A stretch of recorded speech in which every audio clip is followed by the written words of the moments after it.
नमस्कार. गोठ्यात गाय माझ्या शेतात माय आहे. गोठ्यात गाय माझ्या शेतात माय आहे. खेड्यात वाढलो मी मातीत पाय आहे. खेड्यात वाढलो मी मातीत पाय आहे.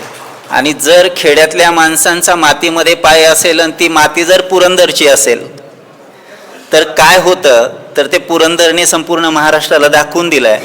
म्हणजे पुरंदरचा इतिहास तो जर पाहिला तर शूरांचा, वीरांचा, क्रांतिकारकांचा, थोर महात्म्यांचा, संतांचा आहे, तसं साहित्यिकांचा आहे. आम्हाला आत्ता आमचा सत्कार करत असताना एका बाजूला गुलछडी आणि दुसऱ्या बाजूला झेंडूचं फूल होतं. ते आत्ता ज्यांना जास्त सुगंध घ्यायचा आहे, गंध घ्यायचा आहे, त्यांनी जर समजा घेतला तर तो गुलछडीचा घेतला तरी चालेल, पण पुरंदरमधला झेंडूच्या फुलांचा सुगंध मात्र महाराष्ट्राला आणि देशाला परिचित आहे. हा सगळा मातीतल्या माणसांनी लिहिलेला खऱ्या अर्थानं या पुरंदरच्या मातीतून या पुस्तकाचा प्रकाशन सोहळा आहे. या सोहळ्यासाठी समोर अनेक परिचित चेहरे आहेत. बऱ्यापैकी मी सगळ्यांनाच ओळखतो, ते पण मला ओळखत असतील अशा अपेक्षा करतो. पण खरं तर उशीर झालेला आहे आणि आम्हाला दिलेली जी वेळ आहे ती अगदी मर्यादित आहे. त्यामुळं कविता आणि ज्या या 8 कवींनी लिहिलेल्या कविता आहेत त्या पुस्तकाबद्दल, कवितेबद्दल बोलावं असं मला प्रामाणिकपणे वाटतं. आणि पुस्तकाचं जे शीर्षक आहे पुरंदरच्या मातीतून, तरी पुरंदरची माती नक्की कशी आहे, इथं काय आहे याचा जर विचार केला आणि फक्त या कवींच्या गावांचा जरी विचार केला तर या पुस्तकाचं प्रकाशन करणाऱ्या, ते संपादन करणाऱ्या प्राजक्त धुमाळ वीरच्या आहेत. पलीकडे खानवडीचे फुले आहेत, गुरव वीरचेच आहेत, बरोबर. सासवडमधले आपले ऋषिकेश जगताप आहेत, सोनरीचा राजेंद्र आहे. ही सगळी माणसं आपल्याच परिसरामधली आणि त्या त्या गावांचं वैशिष्ट्य घेऊन आलेली आहेत. त्यांची कविता बोलते ना तर ती त्या गावांचा आणि अवतीभोवतीचा भोवताल बोलतोय. आणि तेच नेमकं त्यांनी जे लिहिलंय पुस्तकाच्या मुखपृष्ठाच्या खाली. तुम्ही कदाचित आता पुस्तकातल्या बऱ्याच गोष्टी मी तुम्हाला सांगितल्या तर कदाचित तुम्ही पुस्तक विकत घेऊन वाचणार नाही, कारण 8 कवींच्या कविता ऐकल्या त्या सगळ्या पुस्तकातल्या होत्या. आता मी बोलणार आहे, कल्पनाताई बोलणार आहेत, म्हणजे तुम्हाला पुस्तक वाचल्यासारखं होईल. मग छापलेल्या पुस्तकांचं करायचं काय हा पण पुढे जाऊन प्रश्न आहे. पण खरं सांगू का, एकाच तालुक्यामधल्या 8 कवींच्या कवितेचं पुस्तक येणं म्हणजे खरं तर त्या तालुक्याची ही वैचारिक श्रीमंती आहे. शहरामध्ये तुम्हाला कवी सापडतील, पण ग्रामीण भागामधली माणसं, म्हणजे अनेकदा सांगितलं जायचं की गावाकडच्या लोकांना कविता कळत नाही, गावाकडच्या लोकांनी कविता लिहिणं तर खूपच लांबची गोष्ट आहे, पण कविता वाचलेली पण कळत नाही असा एक भ्रम होता. तो भ्रम आज या सगळ्या कवींनी मोडून काढलाय. आणि खरं सांगू का की कविता जर कुणी जतन केली असेल तर ती गावाकडच्या माणसांनी केलेली आहे. मुळात याच्यापेक्षा पुढे जाऊन मी असं सांगेल की कवितेचा जन्मच मुळात खेडेगावात झालेला आहे. आणि म्हणून आहे ना की या कवितेच्या म्हणजे याच्यामध्ये पण तुम्ही विभाग केलेले आहेत. या पुस्तकामध्ये 8 कवी 6 विभागांमध्ये बंदिस्त केलेत. पण खरं सांगू का कोणत्याच विभागामध्ये कवी बंदिस्त होऊ शकत नाहीये. सोयीसाठी, वाचकाच्या सोयीसाठी ते विभाग केलेले आहेत, पण कविता कधी बंदिस्त होऊ शकत नाही. आणि तुमच्या कविता वाचल्याच्या नंतर मला तर म्हणजे हे जे पुरंदरच्या मातीतून हे जे पुस्तक आहे, या पुस्तकाचं आणि लिहिणाऱ्या कवी कवयित्रींचं काय व्हावं. मी नेहमी सांगतो की कवितेला जावे दिस जन्मात तुकाराम यावा. कवितेला जावे दिस जन्मात तुकाराम यावा.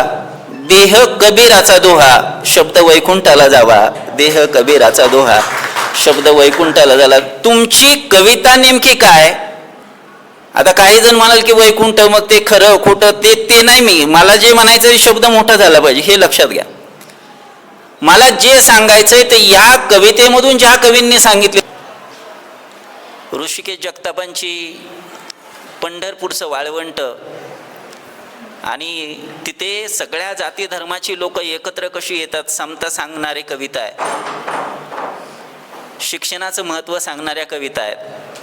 माणसाला माणूसपण बहाल करणाऱ्या कविता आहेत. या कविता जर समजा या कवींनी लिहिली आणि या कवितांचं एकत्रित पुस्तक यावं असं वाटणं हीच खरं तर मोठी क्रांती आहे.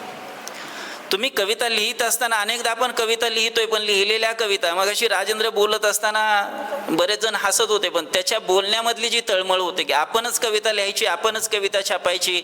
आणि मग होतं काय, तर बऱ्याचदा कवी आला पळा पळा असं जे काही म्हटलं जातं, तर ते सगळं होतं ना, तर त्याच्या पाठीमागे एकतर कवी त्याला कुठं थांबायचं हे कळत नाही, ही एक गोष्ट आहे.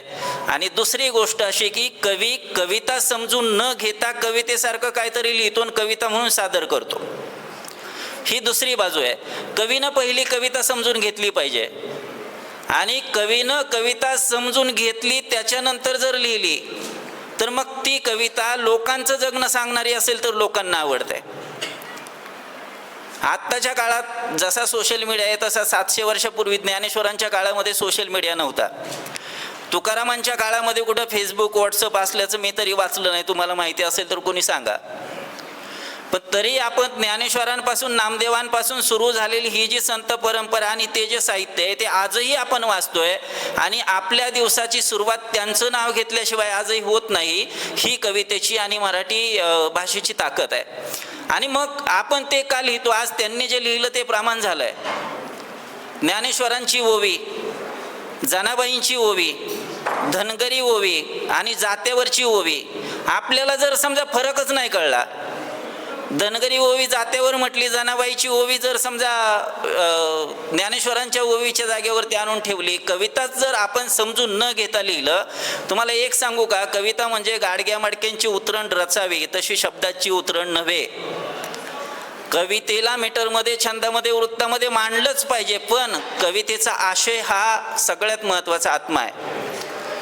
आणि मला वाटतं की याच्यामधल्या बऱ्याचशा कविता मुक्त छंदात आहेत, पण कवितेचा आशय हा जर आत्मा असेल तर तो आत्मा या पुस्तकामध्ये निश्चितपणानं जिवंत आहे.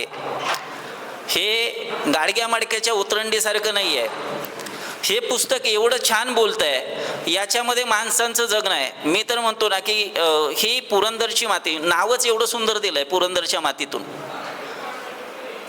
आणि पुरंदरच्या मातीतून हे या पुस्तकाला नाव देत असताना खरं तर ज्यांनी नाव सुचवलं किंवा मग अशी सांगितलं की याच्याशी चर्चा झाली, तर या चर्चेतून जे नाव आलंय ना, ही पुरंदरची माती साहित्यिकदृष्ट्या जसं आचार्य आत्रेयांच्या नावानं ओळखली जाते, जेजुरीचे यशवंतराव सावंतांच्या नावानं ओळखली जाते, त्याच्या पाठीमागं जर गेलं तर संभाजीराजेंच्या, महात्मा फुलेंच्या नावानं ओळखली जाणारी ही जी माती आहे, साहित्यातनं सांगतोय मी, साहित्याची परंपरा, या मातीतून पुन्हा हे 8 कवी एक चांगलं पुस्तक घेऊन संपादित केलेलं जरी असेल तरी मला वाटतं की याच्यामधले 8 कवी म्हणण्यापेक्षा या 8 कवींनी एकाच कवीचं एक पुस्तक वाचत असताना कदाचित एक सुरी होण्याचा प्रयत्न म्हणजे शक्यता जास्त असते. इथं 8 कवींच्या कविता आहेत, ही क्वांटिटी नाही आहे. म्हणजे 8 कवींनी, एका कवीचं जर पुस्तक असतं तर त्या पुस्तकामध्ये 50-60 कविता असत्या एकाच कवीच्या. इथे एक 4-5 कविता आहेत, कुणाच्या 6 आहेत, कुणाच्या 3 आहेत, कुणाच्या 2 आहेत, असं आहे. आणि या कविता एवढ्या माणसांचं जगणं बोलतायत. सगळ्यात महत्त्वाचं की ही जी लिहिणारी माणसं आहेत ही कुठेतरी टेरेसवरती बसलेत, आभाळाकडे बघतायत, डोळे झाकतायत आणि कल्पना विश्वात रमून लिहिलेल्या कविता नाहीत. ही सगळी लिहिणारी माणसं ही ग्राउंड लेवलवरती प्रत्यक्षात काम करतायत, माणसांमध्ये जात आहेत, माणसांमधल्या समस्या शोधतायत आणि त्याच्यावरती काहीतरी उपाय शोधण्याचा प्रयत्न करतायत. ते जसं तिकडं समाजासाठी करतायत तसं इथं पुस्तकामधून, लेखणीच्या माध्यमातून त्यांच्या मनातला विचार झरत गेलेला आहे, आणि तोच विचार पुढे जाऊन माणसांच्या जगण्यासाठी बळ देईल एवढी मला निश्चितपणानं अपेक्षा आहे. की या पुस्तकामधल्या, आता खरं तर प्रश्न असा आहे, 8 कवी आहेत, 8 कवींपैकी नक्की कविता एकाची वाचली तर 7 जणांवरती अन्याय होणार. त्याच्यामुळं मुळात कवितेची भूमिका तीच मी सांगतो, आणि ती ही 8 कवींची भूमिका आहे असं समजायला काय हरकत नाही आहे.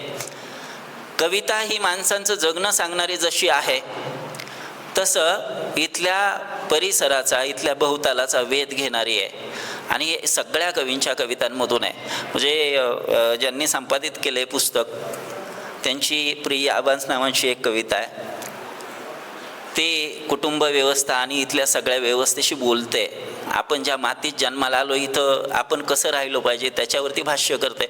या कविता एका बाजूला माणसाशी बोलतायत पण दुसऱ्या बाजूला आता हे सगळं कवितेच्याबद्दल झालं. माझ्या समोर इथं आपल्या विद्यालयातले विद्यार्थी आहेत. ते म्हणतील की हे सगळं झालं या पुस्तकात लिहिलं आहे, पण या कवींनी लिहिलं. आम्हाला जर कविता लिहायची म्हटलं तर आम्ही कशी लिहिली पाहिजे? तर मागाशी बोलताना मी म्हटलं की गाडग्या मडक्यांच्या उतरंडीराचा व्यक्त तसं रचना म्हणजे कविता नाही. तर ढोबळ मानाने कवितेची विभागणी केली तर तंत कविता, पंत कविता, संत कविता अशी 3 प्रकारांमध्ये विभागणी केली जाते. आणि ती विभागणी केल्याच्या नंतर तंत कविता, पंत कविता आणि संत कविता. संत कविता आपण महाराष्ट्रातले आहोत, महाराष्ट्रातल्या समोर बसलेल्याला कुणाला संत कविता सांगावी ही वेळ अजून तरी आपल्यावरती आली नाही, कारण एवढं समृद्ध संतांचं साहित्य आहे. तंत कविता आपण ज्या महाराष्ट्रात जन्माला आलो आहे आणि त्या तंत कविता म्हणजे वीर रसातली कविता, शूरांचं वीरांचं कार्य सांगणारी कविता. आणि पंत कविता तुम्हाला माहिती आहे की त्या पंत कवितेची परंपरा माझ्या बारामतीपासून सुरू झाली आणि बारामतीच्या तुम्हाला माहिती आहे मोरोपंत वगैरे. तर त्या परंपरेपेक्षा आता पुरंदरचा जर विचार केला तर इथली जी कविता आहे की समृद्ध माती, याच मातीमधले यशवंतराव सावंत नावाचे कवी इथल्या मातीबद्दल लिहिताना काय लिहित होते ते असं म्हटले की भरगच्च पिकाचा थाट शिवारी दाट झिंगला वारा. भरगच्च पिकाचा थाट शिवारी दाट झिंगला वारा, बहकले रान पाखरू लागले फिरू कुठे ना थारा. पाण्यात नाहतो घाट हरवली वाट कुण्या गावाची. राजूनी प्रत्यक्षात ऐकलेली कविता आहे यशवंतराव अण्णांच्या तोंडूने की पाण्यात हरवली वाट. ते विस्कळीत झालं माझ्याकडून बोलताना, मध्येच राजू दिसला. कारण राजू हा सुरुवातीच्या काळापासून कविता लिहितोय आणि राजूच्या अनेक कविता त्या शाहीर राजेंद्र खुडूसकर, बरोबर ना, राजेंद्र कांबळे ना, त्यांनी शाहिरीच्या माध्यमातून त्या महाराष्ट्राभर पोचवल्या. शाहीर मोठे झाले पण आमचा राजू अजून सोनरीतच आहे. मग तेवढ्यासाठी राजू पुस्तक करायचं असतं. स्वतःचे पैसे खर्चू नको, पण कविता चांगल्या असल्या तर आजूबाजूच्या लोकांनी तरी त्याचं पुस्तक केलं पाहिजे.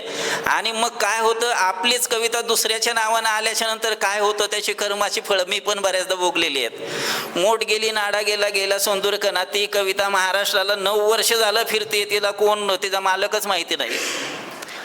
मुळात या काव्यसंग्रहाच्या निमित्तानं या कवितांवरती शिक्कामोर्तब झालंय. तुमच्या कविता तुमच्या नावानं परमनंट झालेल्या आहेत आणि या परमनंट करण्यासाठी या कविता राजगृह प्रकाशन जे आहे त्यांनी अगदी सुंदर पुस्तक केलं आहे. मुखपृष्ठापासून ते मलपृष्ठापर्यंत पुस्तकाची बांधणी चांगली आहे, पेपर चांगला वापरला आहे आणि सगळ्यात सांगू का महत्त्वाचं, कविता चांगल्या असल्यामुळं यांना पण काम करताना मजा आली असेल. फक्त एकच आहे, आता ज्यांचं हे प्रातिनिधिक संग्रह आलेला आहे त्या कवींनी आता 5 कविता 7 कविता वगैरे लिहून झाल्या आहेत. आमच्या नावावरती एक पुस्तक आलं आहे. आम्ही आमचं काम केलं असं म्हणून तुम्ही जर थांबलात तर मग त्याचा काय फायदा नाही आहे. ज्यांनी या पुस्तकासाठी धडपडलेत, त्याचं करेक्शन केलं असेल, काय केलं असेल, शोधाशोध केली असेल, तुम्हाला पण शोधल्याचं सांगितलं मगाशी. म्हणजे तुम्हाला परिचित नसणाऱ्या कवींच्या तुम्ही कविता घेतल्या आहेत, ही खरं तर मोठी गोष्ट आहे. नाहीतर ते कौतुकांचा देश आहे, कौतुके करून घ्या, सत्कार तुमचा आणि माझा एकदाचा उरकून घ्या, असला प्रकार सध्या खूप सुरू आहे. म्हणजे महबा चव्हाणांच्या ओळी आहेत त्या की कौतुकांचा देश आहे, कौतुके करून घ्या, सत्कार तुमचा आणि माझा एकदाचा उरकून घ्या, कोण लेखाचा कुणाची देश सेवा पाहतो, तू मला ओवाळ आता मी तुला ओवाळतो. ही ओवळाओवळी जी चालू आहे ही कुठेतरी थांबली पाहिजे. आणि या कवींच्या कवितांना या पुस्तकाची जी प्रस्तावना लिहिलेली आहे यादव मॅडमनी अगदी न्याय देणारी लिहिली आहे. म्हणजे कविता संग्रह हा ज्याने घेतला आहे, ज्याच्या हातामध्ये असेल त्याने कवीच्या कविता वाचण्याच्या आधी प्रस्तावना जर वाचली तर मग त्या कवीची आणि कवितेची भूमिका काय ही निश्चितपणानं कळेल. कारण एकच कवी असेल ना तर त्याची भूमिका एक असू शकते. इथं 8 भूमिकांना न्याय देण्याचं काम अगदी मनोगतामधून पण, संपादकीयमधून पण केलं आहे, प्रस्तावनेमधून पण केलं आहे. छान पुस्तक झालं आहे आणि हे पुस्तक प्रत्येकाच्या घरामध्ये संग्रही असावं असं आहे. या पुस्तकामधून कुठलेही तेढ निर्माण होत नाही, कुणाचा अपमान होत नाही, कुणाला कौटुंबिक व्यवस्थेला कुठेतरी धक्का लागेल असं नाही आहे. पण जर झालं तर काय होईल, कुटुंब व्यवस्था बळकट होईल, इथल्या माणसांचं जगणं समृद्ध होईल. याच अनुषंगाने या सगळ्या कविता लिहिलेल्या आहेत. या पुस्तकातील 8ही या कविता लिहिणाऱ्या कवी आणि कवयित्रींना मनापासून शुभेच्छा देतो. आणि हा लेखनाचा सुरू केलेला प्रवास याच जागेवरती थांबू नये. सतत लेखणी तुमच्या जवळ असली पाहिजे. समाजातल्या उणीवा जाणीवा जिथे जिथे कुठेतरी काहीतरी उणे पण दिसतंय तर ते तुम्ही टिपलं पाहिजे. आणि ज्या लोकांचा आवाज इथल्या व्यवस्थेपर्यंत पोचत नाही तो आवाज तुम्ही सर्वांनी व्हावा. इथली व्यवस्था निश्चितपणानं तुमच्या त्या आवाजाची दखल घेईल. एवढा तुमचा मोठा आवाज झाला पाहिजे. तेवढ्यासाठी तुम्ही लिहित गेलं पाहिजे. आणि तुम्ही कसं लिहावं काय लिहावं याचं तुम्हाला ज्ञात आहे. तुमच्या काही कविता मी पहिल्या पण ऐकलेल्या आहेत आणि आत्ताही ऐकल्या. फक्त आता जाता जाता एकच सांगेल, माझ्यानंतर ताईंना बोलायचं आहे. फक्त शेवटचा 1-1.5 मिनिट घेतो. या ज्या कविता लिहिल्याच्या नंतर आता तुमची जबाबदारी वाढली आहे. कारण तुम्ही तुमच्या गावाच्या मातीतून, तुमच्या घराच्या मातीतून किंवा आमच्या झालेल्या मातीतून असं जर म्हटलं असतं तर मग समजा ठीक होतं. पण इथं पुरंदरचं नाव दिलं आहे. लक्षात ठेवा, ही माती पुरंदरची आहे. नुसती पुरंदरची माती असं म्हणून नाही, पुरंदरच्या मातीतून असं म्हणून नाही. जुनी परंपरा साहित्याची खूप मोठी आहे. त्या परंपरेमध्ये तुम्हाला त्याच परंपरेमध्ये चालायचं आहे ना तर तुम्हाला आता उंचीवरती यावं लागेल. तुम्ही तुमच्या कवितेच्या रोपट्याला आता खत पाणी जे काय घालायचं पण ते नैसर्गिक वाढ झाली पाहिजे. आता बोनसाय होऊन चालणार नाही. जागेवरती थांबू नका, लिहित राहा. आणि त्या चांगल्या लेखनासाठी म्हणून तुम्हाला खूप साऱ्या शुभेच्छा देतो. आणि या कार्यक्रमाच्या अध्यक्षांच्या आणि कल्पनाताईंच्या वतीनं या पुस्तकाचं प्रकाशन झालं असं जाहीर करतो आणि थांबतो. धन्यवाद.